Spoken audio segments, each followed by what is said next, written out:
I was operating from wanting to control my circumstances, because what ended up happening after that incident was that my my control patterns really kicked into gear. I Okay. wanting to control my circumstances, because I had no certainty, right? And I had surrendered and I had accepted, because in that moment of like that firing squad, I had surrendered Hmm. to God and said, you know what? I'm gonna trust that you're gonna lead me to the path of greater joy, but I'm still operating from fear once I go back home, right? Wow. And so I go back to medical sales. I work in it for a year, and then suddenly some another turning point occurred. I lost a baby. Fear stops us from achieving our true greatness. Are you a professional woman who is feeling stuck, unmotivated, or burned out? Are you worried about your wellness? Are you letting fear stop you from crushing your goals? If you answered yes to any or all of these, then this is the podcast for you. Dr. Charmaine Gregory, night shift emergency physician, burnout thriver, and wellness champion, along with everyday heroes just like you, will explore how to face fear in our lives and emerge victoriously. Hey, thanks for checking out this episode. Be sure to click the subscribe button and the notification bell so you get notified when the next video comes out. It only takes 2 seconds to make 2 clicks. So let's do it. Let's get back to the video. Hello, hello, hello, hello, hello, Fearless Freedom Tribe. This is Dr. G, and we are back for another exciting episode of the Fearless Freedom with Dr. G podcast. Today, we have with us Sylvia Worsham, and she is going to tell us all about the amazing things that she is up to and all about herself. Take it away, Sylvia. Hi, Dr. G. It's amazing to be here with you tonight, and I really appreciate the opportunity to be able to share with your listeners a little bit about my background, my story as a survivor, from survivor to thriver, which Love is it. in alignment with your podcast. Awesome. So tell us about what are you up to? Like what are the things that you're doing as a thriver? As a thriver, I'm actually stepping into the role I was created to be. I've become an author from the pandemic and on to here. I wrote a book and I self published it last year. And then I Awesome. took the Congrats. summer to write and contribute to two their books, Badass Story Volume 2, and the other one is titled Cracking the Rich Code. And so it's more for entrepreneurs and personal empowerment. But my own book, Journey to Me, Trust the Wisdom of Change, was written over the course of 2020. And it talked a lot about fear and overcoming fearful patterns of behavior, which were the reason why I stayed stuck for so long and in a life where I wasn't thriving before. I was a survivor, a perfectionist, a very high achiever. Got it. I Oh, that worked with sounds really doctors good. like yourself. Oh yeah. I'm sure plenty of us needed your assistance for sure. And so tell us a little bit more about your story. Like how did you even get to the point where you wanted to write a book or you were in the capacity to be able to write a book about this? Well, I lived it. When you live through a journey where fear is at the center of it and you realize that you're stuck because of your past belief systems. I got to that point because I had a very rude awakening. In fact, it happened in the ER in 2012. I had a doctor that walked in and said, I really don't know how you're sitting up talking to me right now. You Oh really should wow. be dead, basically. Wow, that's I, pretty intense. I had walked in and I had two large pulmonary embolisms in my left Okay. lung. Hmm. And that wasn't the worst of it. The worst of it was a day later when I got six doctors in my hospital room and they said, you're facing a 20% chance of surviving. And, I was 37 years old. I was a single mom. I had already survived a divorce and I was dating my second husband. And I had decided to take birth control pills. And unfortunately, at my age, I ended up with the lovely side effect of pulmonary embolisms. And I was facing a firing squad, it seemed like. And they basically told my family I had a 20% chance of pulling through the night. So it was really scary. And Very when you scary. have a wake up call like that, it kind of just helps you reflect on your life. Like, what did I do to get to this point in my life? Am I just surviving? Am I really fulfilling the purpose I was meant to fulfill? It just kind of started, those questions started to swirl around my head. That's really what happened that kind of woke me up to the opportunity to step into my power. But there were a couple of, waves in between, because it's not as cookie cutter type that I think most people think, oh, you have this awakening and immediately you shift into gear and you just go towards your purpose. That's not usually how it goes. We're humans and we are fearful and we don't want to get out of our little comfortable box because Yes, it's indeed. comfortable. Yes. So true. So true.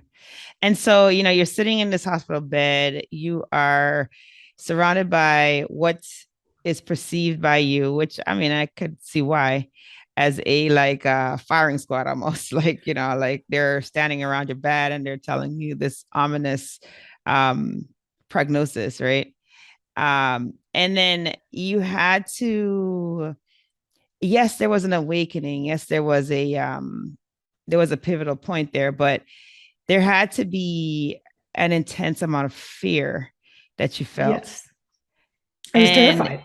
Can you tell us the details of that? Like, was it Sure. fear of not being there for your baby? Is that fear for, not having said words to people that you wanted to? Like, what was it that you were experiencing?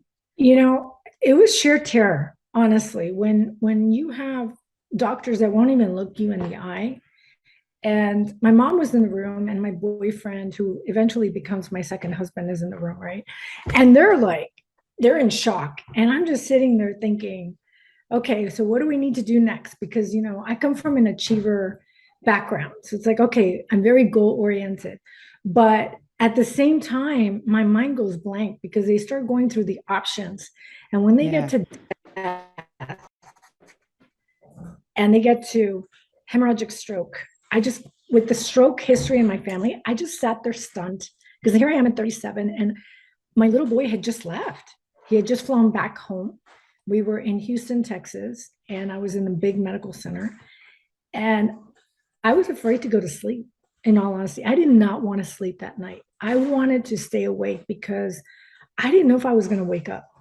And when they wheeled me through to ICU, I was praying. I was saying a prayer. I was begging God to give me a second chance because I had just found the love of my life. And I was so ready to start that chapter. But here I was facing this situation that I may not be able to, I may not even wake up tomorrow morning. Let's put it that way. And I'm going to tell you a story that I haven't really shared in podcast interviews before. So you'll be the first to hear this story. But halfway through, they started to obviously give me, pain medication because the pain was atrocious in my chest area and in my abdominal cavity. And but the medication made me nauseous. So to combat the nausea, they kind of gave me something else that made me sleepy. And I started to feel my eyelids close. And I remember the terror gripping my throat. And I was just like, please, God, no, I cannot go to sleep, because what if I don't wake up? What is going to happen to my little boy? Who's going to take care of him? I had a semi-good relationship with my former husband, but I was so terrified of never seeing my little boy again and not being able to start that new chapter of my life. And as my eyelids, I was struggling so badly to stay awake. And the nurses were all like, you got to sleep. You haven't slept in 3 days and your body's exhausted. And I'm fighting it. And I remember feeling a hand cover mine and looking into my boyfriend's deep blue eyes and him saying gently, go to sleep. I'll be here when you wake up. And I remember just everything going black and I fell asleep, right? And the very first thing when I opened my eyes, I started to want to move around. It was 2:00 in the morning and all these beeping sounds, and it was freezing in the ICU. And I remember just thinking, okay, I made it past the point where they thought I was going to die. Right. What's next? right? Like, did this therapy work or not? And the doctors had explained, if it doesn't work, you are going to be faced with a situation that is very deadly and you may not make it. So I am praying that this therapy worked. And at 8 o'clock that morning, a woman with the Catholic diocese walked into the room because, as you know, being a doctor, when you walk into the hospital, they make you fill out all these paperwork. Absolutely. And at the time, yeah. I associated with the Catholic religion because I was raised Catholic, and I remember just praying with my boyfriend, the Our Father, and suddenly a love so immense filled the whole room. And in that moment of like absolute terror, I felt peace, and I felt the knowing that I was okay. Nice. I mean, absolute understanding and knowing. And that was seriously, the most terrifying night of my life was like Easter Sunday night. And it was Easter Sunday when I received really shocked because someone in my condition who had multiple, and not just 2 in my left lung, but like everywhere, I had no long-term complications at all, which was shocking for them. It wasn't shocking to me because I had already felt the knowing from who I believe in. I believe in God, but not everybody does, and that's okay. I just felt at peace, finally, after so many days of sheer terror. Wow. Yeah, nice. I don't know if it's your connection, but you are breaking up. If you don't mind. So what was missed just now was when you were saying the part where you were talking about Easter Sunday. So we heard where you said that, you felt that feeling, you said Our Father, and you felt the feeling of knowing. And then you said something else about Easter Sunday right after that, and we missed that part. Okay. So when I knew and I understood that I was okay, I walked in with, like, I was wheeled in, but I was already at peace in the radiology department. And if it had not worked, obviously I was facing a different situation, a much more fearful situation than the night before. But in a moment of sheer terror, I felt such peace and knowing and understanding that everything was going to be okay, that my life, I was going to receive that second chance I had prayed for. And within 20 minutes, they did the test and the doctors came back and they were absolutely shocked because a woman like me who had multiple emboli should have had long-term complications. I should have had massive holes in my lungs, and none of that was evident. So that was my third and final miracle within 72 hours because I was in that hospital. I had been admitted on Good Friday and I had received my third miracle by Easter Sunday morning. So it was a very powerful time in my life because it's a time where, Jesus is being resurrected. So it's almost like that second chance that you're looking for, right? But like I discussed earlier, it's not like you get it and immediately you shift gears. There's always fear that kind of stops you from stepping into that path, even though intuitively you know what you need to do. You hear those voices, that inner voice that kind of guides you, step in here, and you still pull back because I hadn't gotten to the point where I understood how my belief systems and my patterns of behavior were really steering my choices in life. Awesome.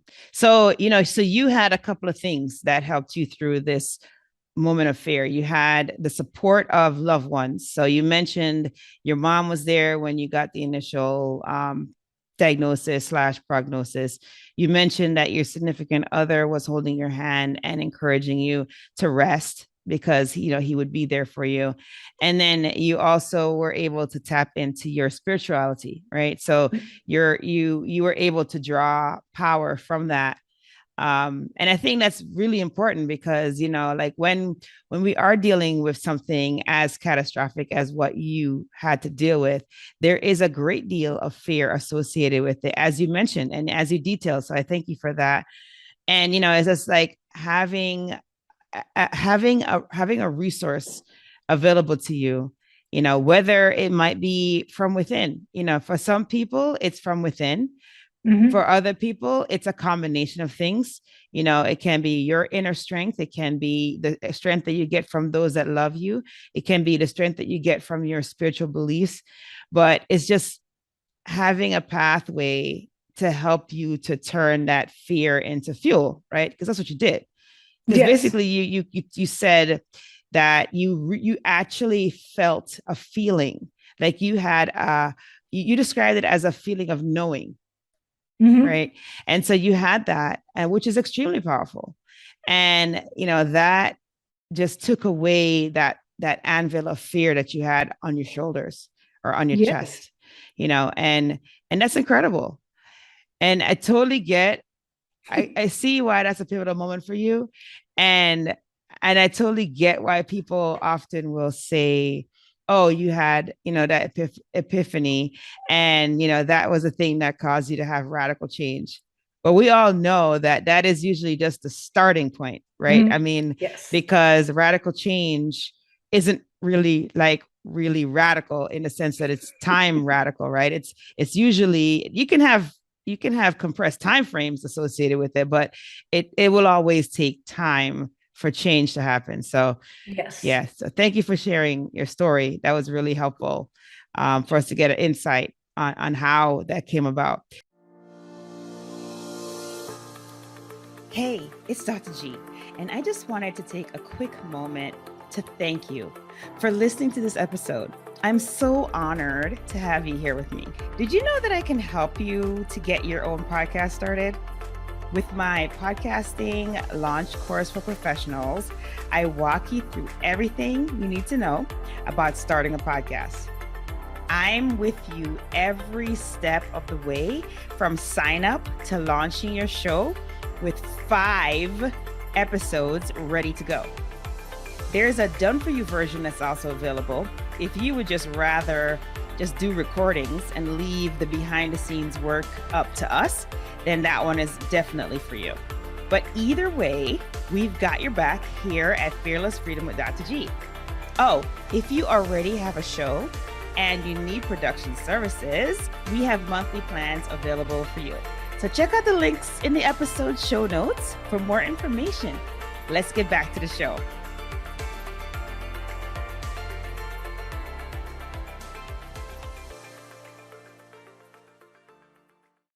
And so now you had this amazing miracle happen on a very significant for you and your religious beliefs, your spirituality happen on that particular weekend, right?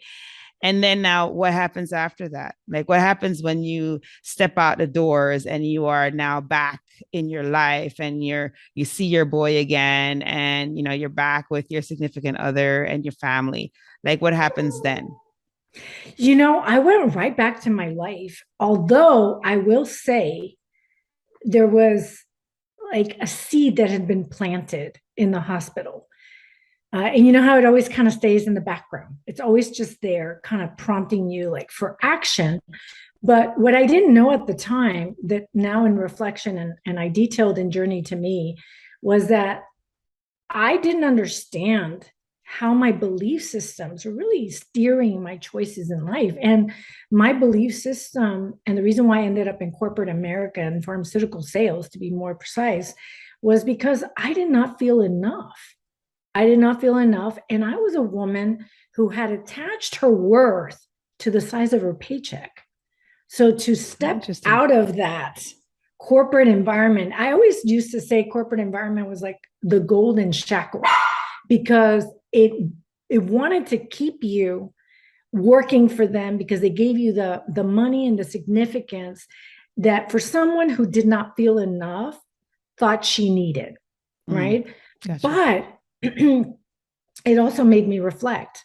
When you nearly die, it at least for me, I went back and reflected and I asked myself the hard questions of like, do I want to stay in this life that I don't feel as fulfilled? Or do I want to pivot? And what's it going to take for me to pivot?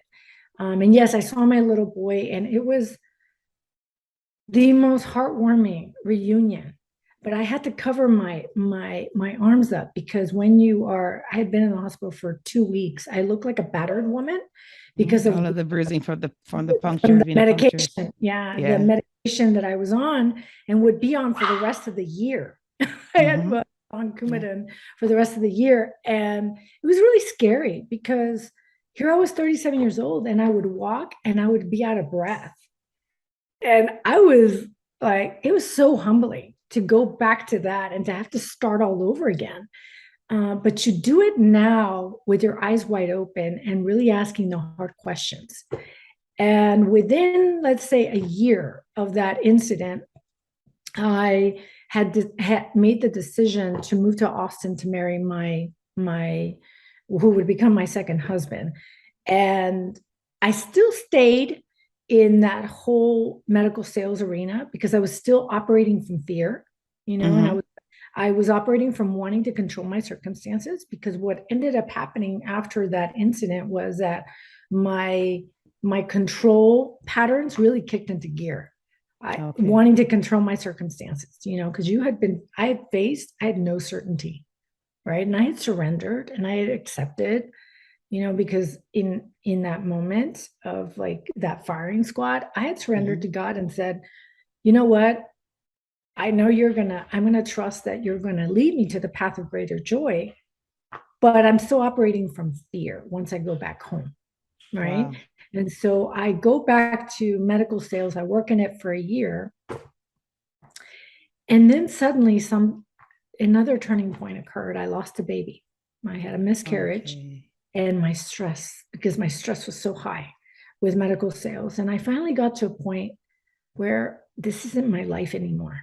I just need to take a break. And with that break turned into 3 years. I was a stay-at-home for 3 years. That's a big break. That's a big break. I had a baby at 40. I had my baby girl at 40, and I had an identity crisis. So those are the thorns, because a woman that wants my significance, and that's the biggest lesson I learned was patience.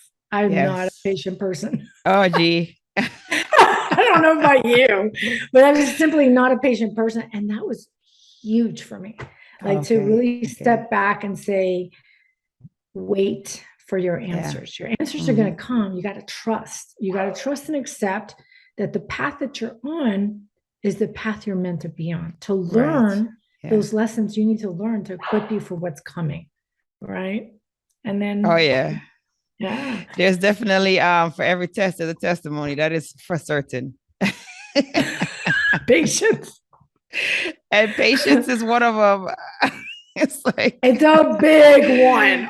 Oh my gosh. It's like it's so funny. Don't they go hand in hand, right? They certainly do. Patience and accept the path you're on. It's like, no, but I'm an achiever. And I want to achieve my goals. Why can't I achieve my goals? I know. Stop stopping me, right? Like stop coming into my my zone here. Yeah, no, that's pretty amazing. And so so then you had a first lesson in patience. Yeah, it sounds like. Yes. Awesome. That was a big one. And then it sounds like you were able to draw on these experiences for your books now. So now I have the context for the books, right? So now I'm like, okay, I get it. I see why she's written these. And so so then what prompted you to write a book in the first place? Well, I got a very persistent thought that just would not go away. When the pandemic hit Austin in 2020, I kept hearing, you need to write your book. It's time. Trust me. You need to write your book. It's time. Trust me. And, when that surrender piece, because when I did, he came through abundantly for me. I got my second chance. And every time I acted on those promptings, so I had learned to trust that inner voice and more importantly, to act. So when that prompting came very strongly, I just started to journal. And I remember like certain things would come up through me of women in years past, like, I really want the life that you have, Sylvia. How did you get that? And so I took some nature walks and I started to just get downloads of what each chapter was going to look like and what lesson was I going to talk about. Write it. And within a year, I had hired a writing coach, and I had hired someone in Guatemala who eventually would translate the text. And so it's Spanish person. Well, it's going to be introduced into Spanish in a couple of months. The translation just finished, but the English version is already available. Okay. It's been available for about a year. The translation is finished, and I want to put in, in steps, because it's a big undertaking when you're publishing the book for the first time. You learn absolutely. So much. I learned so much the first time around. Yeah, I bet you. It's been fun. It's been fun learning that one, but I learned to trust that my answers were within me. They were no longer outside of me, and that was such a huge difference from the woman she was looking for her answers outside herself. She was attaching her worth to the amount of money she was making. And when she didn't get that, well, where was her identity now, right? That's all fear, though. That's the fear-based ego kind of like guiding you, right? And when you have these awakenings, what ends up emerging from that is your soul identity. And it's something I talk a lot about the book. When you go through change, you got two identities kind of battling it out. Your fear-based ego, based on your programming, your modeling, and all those expectations you're carrying around that are simply not yours, but you don't know it yet. Right. And then you have the person, you've always been, this genius person that before, trauma kind of took a hold of her, that's waiting to be discovered, underneath all that fear. And once you remove that fear, that identity rises up and then takes a hold of you. And that's what ended up happening with me. And when I wrote the book, I saw those patterns. I'm like, wow. Like, I saw the victim pattern in my relationships and how it emerged. And because the book coaches people. So the way I wanted and needed to be coached to get to joy faster, because I took a huge detour and I just didn't want women to go through that, because it's not a fun detour to go through. Right. All of that. Right. Yeah. No, I believe that. So so now you have to tell us, so that one is available. You said it in English right now. You're working on the translation into Spanish. Where can people find the book? You said you on Amazon. Right? On Amazon. Yes, and what's the title again? Remind us the title. Sure. It's Journey to Me, Trust the Wisdom of Change. Okay, perfect. Awesome. And really anywhere online, because Barnes and Nobles, and if they want an autographed copy, I'm more than willing to autograph a copy and send it to them. They could always email me, and I can leave the email in your show notes. So. Okay. All right. And then do you have a website besides the books, do you coach people, or is there any service that you offer? I'm actually going to be starting my masterminds based on my book.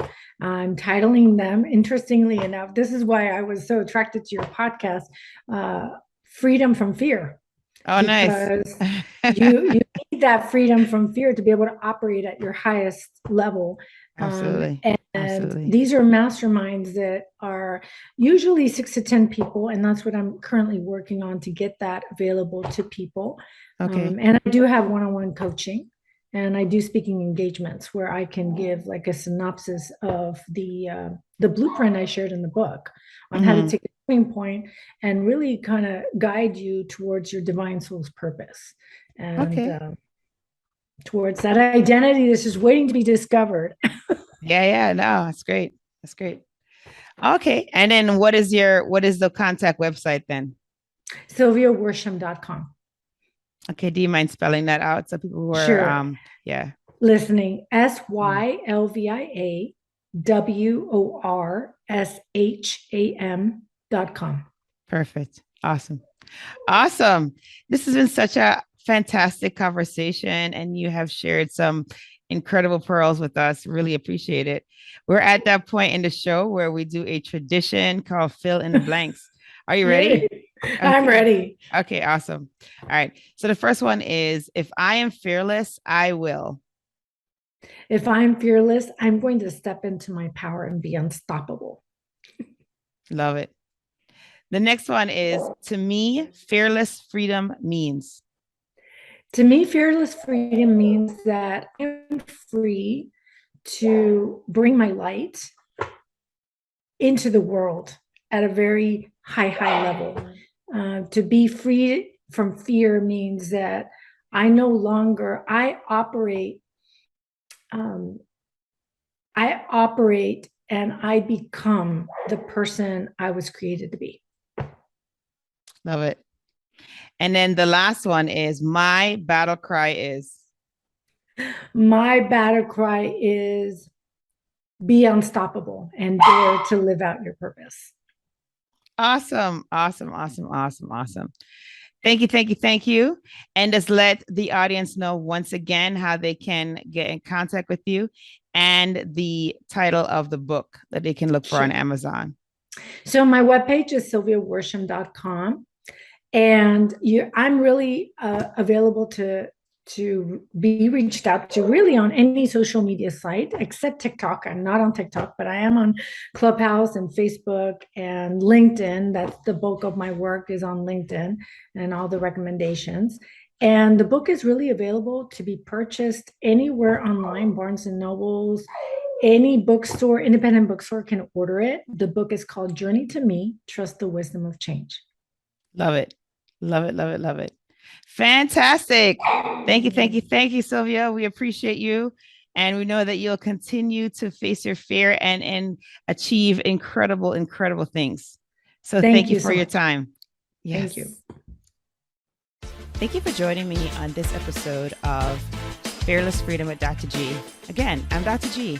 And if you like this episode, be sure to subscribe so that you can get notified of when the next episode is going to be. And also, I'll catch you next time. Have a great one. Be strong, be brave, and unleash your greatness.